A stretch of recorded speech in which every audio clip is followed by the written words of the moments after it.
The designer wedding dress hung there like a pristine ghost, its delicate lace trim catching the afternoon light streaming through my bedroom window. Something felt off about it, but I couldn't quite place what. Maybe it was just wedding jitters or the jet lag from my business trip still clouding my judgment. I'm Patricia, and 7 days ago, everything in my life made perfect sense.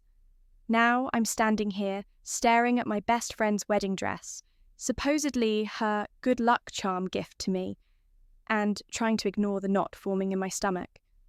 "Come on, try it on." Lily's voice carried that familiar, excited lilt that usually made me smile. Today, something about it felt forced. I wore it at my wedding, and look how perfect that turned out. I slipped into the dress, the silk cool against my skin. Lily circled me like a fashion editor, adjusting the fabric here and there. When she reached to fix the shoulder, her hand trembled slightly. "It suits you," she said, her eyes not quite meeting mine in the mirror. "Makes you look unattached?" "Unattached?" I laughed, but it came out hollow. That's an odd choice of words for a wedding dress. "You know what I mean." She waved her hand dismissively. "Pure, elegant, whatever." My phone buzzed on the dresser. Dan's name lit up the screen, my fiancé asking if I was free for dinner. Before I could reach it, Lily snatched it up. "No distractions during the fitting." She set it face down. "Besides, don't you want this to be a surprise for him?" "I guess." I turned in the mirror, studying my reflection. "It's beautiful, Lily, but are you sure? This dress means so much to you." "We're practically sisters," she said, smoothing invisible wrinkles from the skirt. "What's mine is yours." Later that evening, after Lily left, I couldn't shake the weird energy from our interaction. I picked up my phone to call Dan, but Instagram caught my eye first. Lily had posted a story. My thumb hovered over her profile picture. Click. The image loaded. A wine glass on a familiar coffee table. Lily's apartment. But in the reflection of the glass, I could see Dan's watch, the one I'd given him for his birthday. I blinked hard, thinking maybe exhaustion was playing tricks on my eyes. But no, there it was.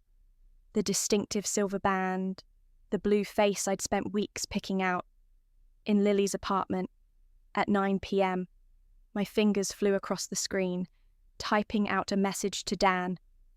"Where are you?" 3 dots appeared immediately. "Working late at the office. Budget reports due tomorrow. Miss UX." I stared at those words until they blurred. The dress suddenly felt too tight, like it was squeezing all the air from my lungs. I scrambled to take it off, nearly ripping the delicate fabric in my haste.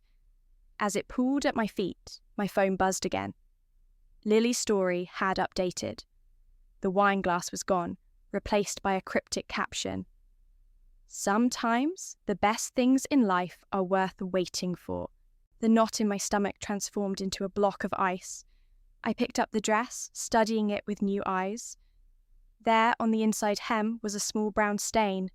Coffee, maybe, that Lily had always complained about. She'd said it was why she never wore the dress after her wedding, but when I looked closer, the stain was fresh, still damp. My hand shook as I hung the dress back up. The perfect gift from my perfect best friend to wear while marrying my perfect fiancé, except nothing felt perfect anymore.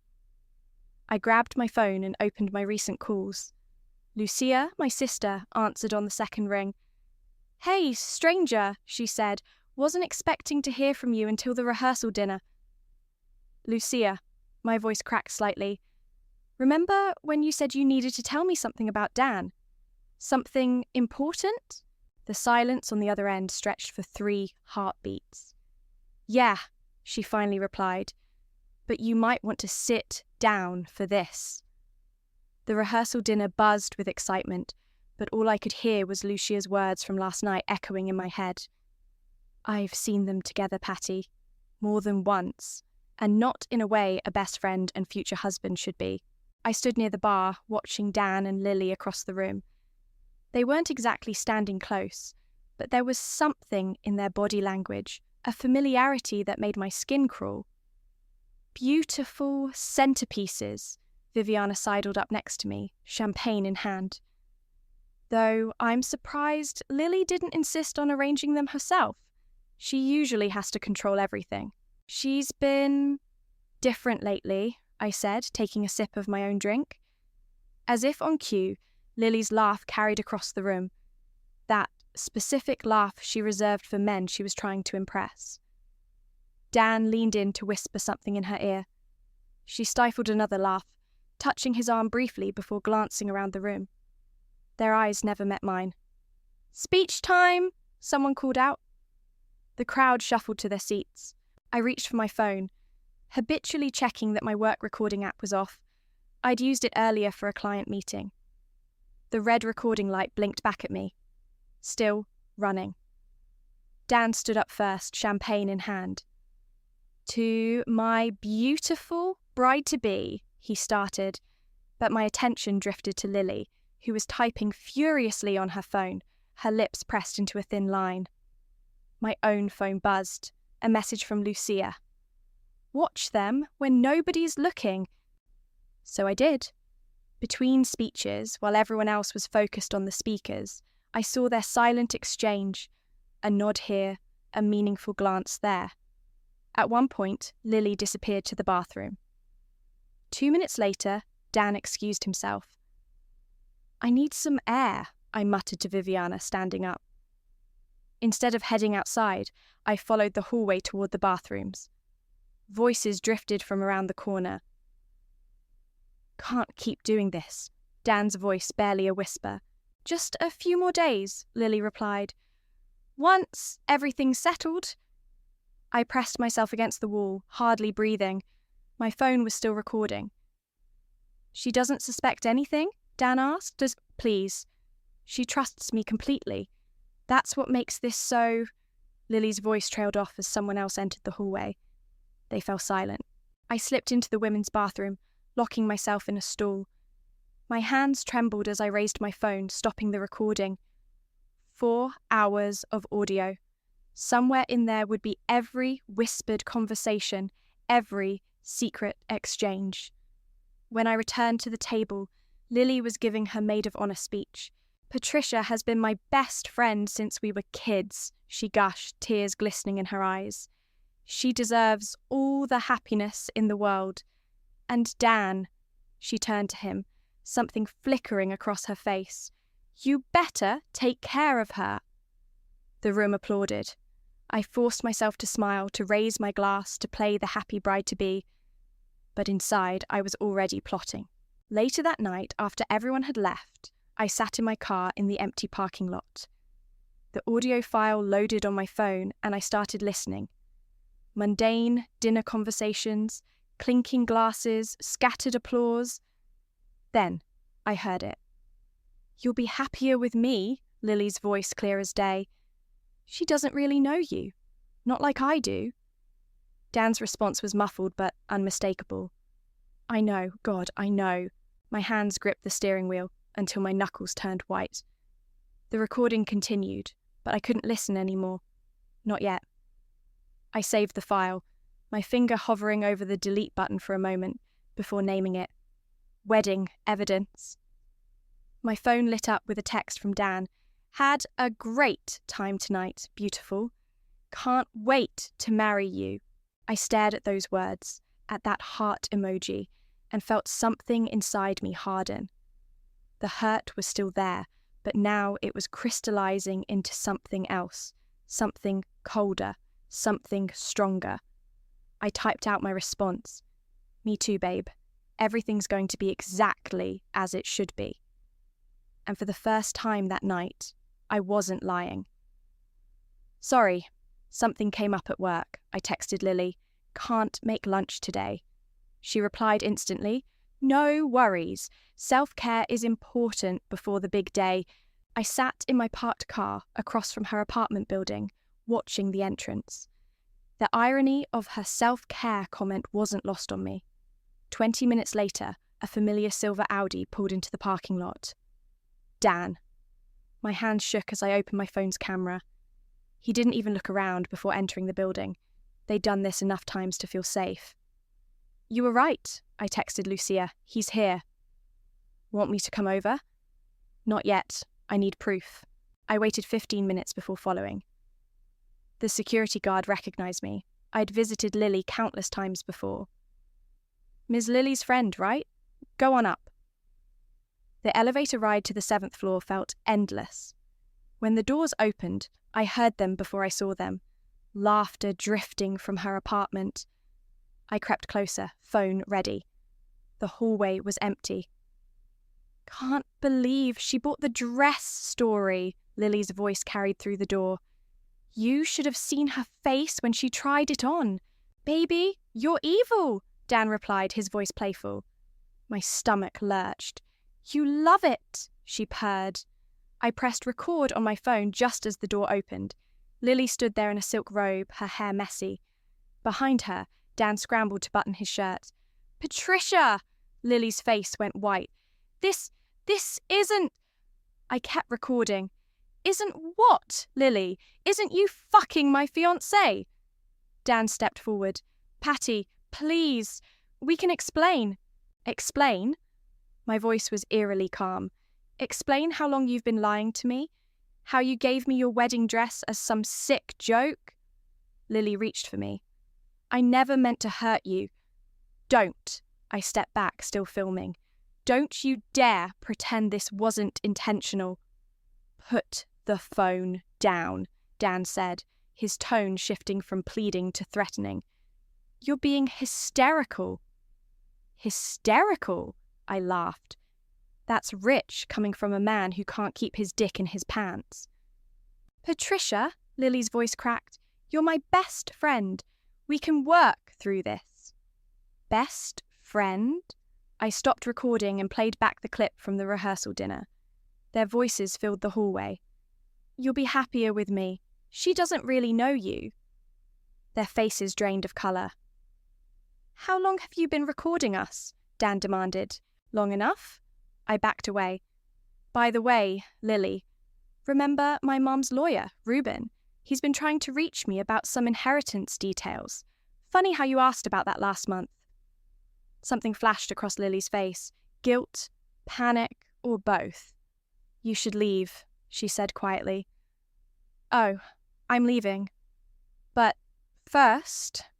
I sent the videos to Lucia, Viviana, and my cloud storage.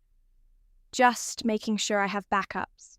Dan lunged forward, but I was already at the elevator. As the doors closed, I caught one last glimpse of them. Dan running his hands through his hair, Lily slumped against the doorframe. In my car, the tears finally came. Not quiet, dignified tears, but ugly, gasping sobs that shook my whole body. My phone buzzed repeatedly, messages from both of them, probably trying to damage control. Instead of reading them, I called a number I hadn't dialed in years. "Reuben Harvey's office," a receptionist answered. "This is Patricia Green. I need to speak with Reuben about my mother's inheritance. It's urgent." "One moment, please." As I waited, I looked up at Lily's window. The curtains were drawn, but I could imagine them in there scrambling to construct their lies. But I had the truth now. Recorded. Backed up. Undeniable. "Patricia?" Reuben's familiar voice came through. "I've been hoping you'd call. There's something you need to know about your mother's trust, and about your friend Lily's recent inquiries." I started the car. "I'm on my way to your office, and Reuben, I want to know everything." Reuben's office hadn't changed in the decade since my mother's funeral. Same leather chairs, same wall of law books, same heavy wooden desk where he now spread out a stack of documents. "Your mother was particular about the inheritance terms," he said, sliding a paper toward me. "The trust becomes accessible under 2 conditions: marriage or proven betrayal by someone named in this clause." I scanned the document. There in black and white, my future spouse or closest friend must prove unworthy of trust for early access. How much? My voice cracked. Just over 4 million. The room spun slightly. And Lily knew about this? She came asking questions last month. Very specific questions. Reuben pulled out another document. She wanted to know if she could act as a trustee, given her status as your maid of honor. My phone buzzed. A text from an unexpected name. Benjamin, my college ex. "We need to talk," his message read, "about Lily." "Excuse me," I told Reuben. "I need to make a call." In the hallway, Benjamin picked up on the first ring. "I saw your engagement announcement," he said, "with Dan. Ben, I'm kind of in the middle of—" "Lily approached me a month ago," he cut in, "asked if we still talked, if you ever mentioned your mum's inheritance." My blood ran cold. "What?" "She did the same thing in college, Patty. Remember when we broke up? She told me you were cheating." "But I know that now. She tried to sleep with me the week after we split. Said you'd never have to know." I slid down the wall, my legs giving out. "Why didn't you tell me? She convinced me you knew about us. Said you'd given her permission to test me." He paused. "I'm sorry, Patty. I should have seen through it." Back in Reuben's office, I could barely focus as he explained the trust details. My phone kept lighting up with messages from Dan and Lily. "Lily, please let me explain. It's not what you think." Dan, "We need to talk. I made a mistake." A new message popped up from Viviana. "You need to see this." Attached was a screenshot of Lily's private Instagram story. A photo of her and Dan from 6 months ago, his arm around her waist at some rooftop bar. The caption, "Some secrets are worth keeping." "Reuben," I interrupted his legal explanation.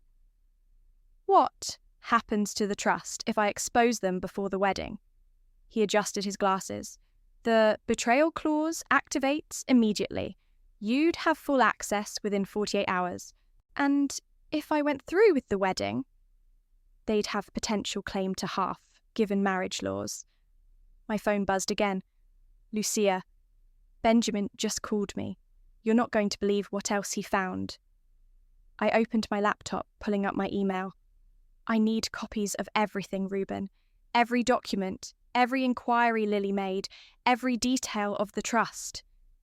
"Patricia," he leaned forward, "what are you planning?" "The truth," I said, forwarding the audio files to him. "But I need it to be legally bulletproof." He nodded slowly. "Give me an hour to prepare everything." As I stood to leave, he called after me. "Your mother, she added that betrayal clause for a reason. She said you were too trusting, that someone would try to take advantage." "She was right." I paused at the door. "But she didn't count on me fighting back." Outside, I checked my voicemail. 5 messages from Dan, 3 from Lily, and 1 from Benjamin. "Lily's been planning this for months. I found old messages between her and Dan from before your engagement. They met through a dating app last year. She knew who he was before he met you. This wasn't an affair, Patty. It was a setup." I sat in my car, letting that sink in. Then I opened my contacts and created a new group message to Lucia, Viviana, and Benjamin. "Meeting at my place in 2 hours. Bring everything you have. It's time to plan a wedding they'll never forget." The responses came instantly. Lucia, "I'm in." Viviana, "They won't know what hit them." Benjamin, "Let's make it hurt." I started the car, a cold smile spreading across my face. Sometimes karma needs a little help. "You're being surprisingly calm about all this," Lily said, watching me arrange photos for the rehearsal dinner slideshow. "I was worried you'd cancel everything." I smiled, carefully placing a photo of her and Dan at my engagement party. "What's done is done. Besides, everyone's already here for the weekend." 3 days had passed since I'd caught them. 3 days of playing the forgiving friend, the understanding fiancé. 3 days of watching them relax. thinking they'd gotten away with it. I love that picture, Lily pointed at one of us as teenagers. We were so innocent then. We sure were. I added it to the slideshow sequence. Hey, would you mind checking on the catering? I'm worried about the timing. The moment she left my home office, Viviana slipped in through the back door. Everything's set with the AV team, she whispered. They'll switch to our version right after your toast. I pulled up the real slideshow on my laptop, the one only 4 people had seen. Photos of Dan and Lily spanning months before I met him, screenshots of their dating app conversations, the hallway video, the audio recordings. Benjamin found more, Lucia said, joining us. Lily tried this with his brother too, back in college. Same pattern, befriend the girlfriend, seduce the guy, play victim when it blew up. And the trust money? Viviana asked. All 4 million will be mine by Monday. I closed the laptop as footsteps approached. Places, everyone. Lily returned as Lucia and Viviana pretended to leave. Catering's all set. You sure you're okay? Never better. I hugged her, feeling her stiffen slightly. You're my best friend, Lily. I don't know what I'd do without you. The rehearsal dinner started at 7. I wore red. Not white, not yet. Dan kept glancing at me nervously as guests arrived. Beautiful dress, he said, trying to kiss my cheek. I turned just enough that his lips caught air. Thanks, honey. Lily helped me pick it out. I watched his face pale slightly. Actually, Lily helps me with so many things. I should thank her properly. During dinner, I played my part perfectly, laughing at jokes, holding Dan's hand, sharing meaningful looks with Lily. The wine flowed freely, especially at their table. Finally, it was time for speeches. Before we start the slideshow, I stood, champagne in hand. I want to thank 2 people who mean the world to me. The room quieted. Dan, you've shown me exactly what love is. I paused, letting my voice catch. And Lily, you've been more than a friend. You've been like a sister, always there, always watching. She raised her glass, smiling uncertainly. You both taught me so much about trust. I nodded to the AV team. So I made something special, a little timeline of our journey together. The lights dimmed. The first few photos were innocent enough. Childhood pictures with Lily, early dates with Dan. Then the screen flickered. Wait, Lily stood up. That's not... Their dating app conversation filled the screen. Timestamps from months before I met Dan. Then photos of them together. Secret meetings documented by Benjamin and Viviana. The hallway video played, sound crystal clear in the silent room. You'll be happier with me, Lily's voice echoed. She doesn't really know you. Gasps filled the room. Someone dropped a glass. The trust documents, I continued calmly as evidence of their financial scheming appeared. The previous victims. The pattern. Dan bolted for the door, but Lucia blocked his path. Leaving so soon, lover boy? Patricia, Lily's voice shook. This isn't... We can explain. Oh, I'm sure you can. I raised my glass. To the happy couple, may you get exactly what you deserve. The room erupted in chaos. Phones came out recording everything. Lily's mascara ran as she tried to defend herself. Dan just stood there, ashen-faced, watching his career implode in real time. I walked to the exit, pausing beside Lily. By the way, I whispered, you were right about the dress. It did make me look unattached, which is exactly what I'll be. The door closed behind me, but not before I heard Lily's anguished scream and the unmistakable sound of justice being served. The chaos that followed my exit was better than any revenge I could have scripted. Through the glass doors, I watched my carefully orchestrated exposure unfold like a beautiful disaster. It's all lies, Lily's voice carried through the doors. She's manipulating those recordings. Really? Viviana stood up, phone in hand. So you weren't at the Grove with Dan last October because I have the receipt from when you used my employee discount. Dan finally found his voice. This is ridiculous. Patricia, you're acting crazy. Crazy? Reuben emerged from the back of the room. Is that why you inquired about accessing her trust fund last month, Mr. Riley? Because she's crazy. The colour drained from Dan's face. That was a private conversation. Nothing's private when you're attempting financial fraud. Reuben pulled out a folder. Including these documents Lily tried to have transferred to her name. Someone in the crowd shouted, "How long were you two together?" "Show the dating app screenshots again," called another voice. Lily made a desperate grab for the laptop controlling the presentation, but Benjamin blocked her path. "Careful there, Lily. Wouldn't want to add assault to your list of greatest hits." "You don't understand," Lily pleaded to the room. "Patricia has everything. The perfect life, the inheritance, the man you tried to steal," Lucia cut in, "just like you tried with Benjamin's brother. Or should we call him to verify that story too?" The room buzzed with phones recording everything.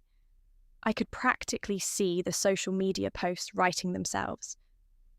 "My firm takes personal conduct very seriously," one of Dan's colleagues announced, standing up. "We should discuss your position on Monday, Dan." Dan lunged for the man. "You can't do this to me." "Security," the venue manager called out. I stepped back into the room, my heels clicking against the marble floor. The crowd parted like the Red Sea. "Patricia," Dan reached for me. "Baby, please, we can work this out." "Work what out?" I asked loudly. "The months of lying, the secret meetings, or the part where you and my best friend tried to scam me out of my inheritance?" "It wasn't like that," Lily sobbed. "It started as something real." "Real?" I laughed. "Like the real friendship you offered me while plotting behind my back, or the real love you showed Dan while helping him target my trust fund." "The trust fund was her idea," Dan pointed at Lily. "She told me about it, said we could split it." "Shut up," Lily screamed, shoving him. "You're the one who said we needed a plan."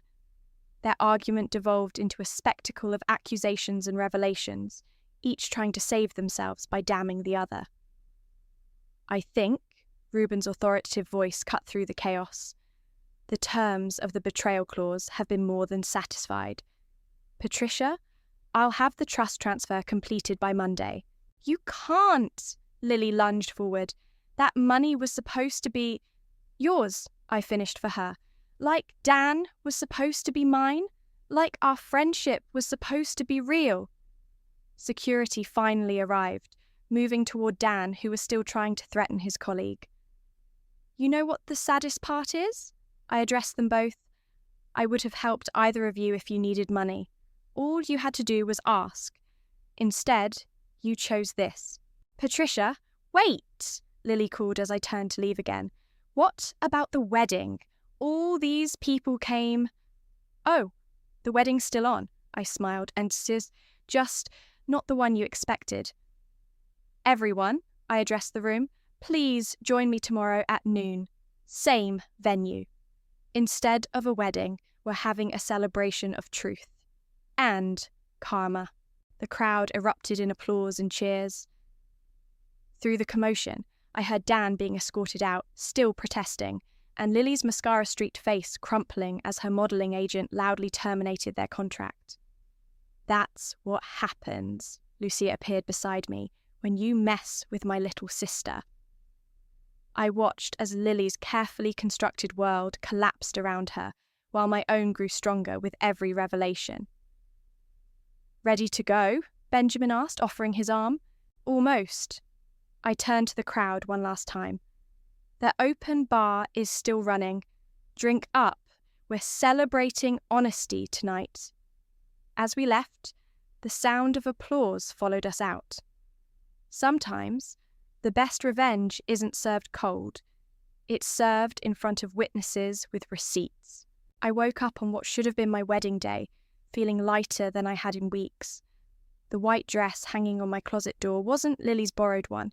It was a new one, bought yesterday. Simple, elegant, and completely mine. "You sure about this?" Lucia asked, helping me with my makeup. "We could just cancel." "No."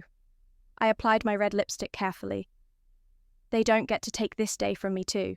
My phone buzzed with notifications. The video from last night had gone viral on several platforms. Wedding revenge was trending locally. "Dan's firm made it official," Viviana announced, walking in with coffee. "He's out. They're citing ethical concerns and breach of trust." "And Lily?" 3 modelling contracts cancelled this morning. Her agency dropped her. Apparently, attempted fraud isn't the look they're going for. The venue had been transformed from traditional wedding setup to an elegant brunch arrangement. White roses mixed with red ones. Innocence and passion just like the truth. "Your guests are arriving," Benjamin poked his head in, "and you need to see this." He held up his phone. Lily had posted a lengthy apology on Instagram, claiming mental health issues and temporary insanity. The comments were ruthless. "Poor thing," I said, smoothing my dress. "Should have thought about consequences before playing games." The ballroom was packed when I entered. Instead of walking down an aisle, I took the stage directly. "Welcome to what was supposed to be my wedding day," I began. "As you know, plans changed. But that doesn't mean we can't celebrate something more important than marriage. Truth." The crowd raised their champagne glasses. Last night, many of you witnessed the end of a love story. But today, we're celebrating the beginning of something else. Self-respect. Movement at the back of the room caught my eye. Dan stood there looking dishevelled in yesterday's suit. "Security," I said calmly into the microphone. "Back entrance." "Patricia, please," he called out as 2 guards approached him.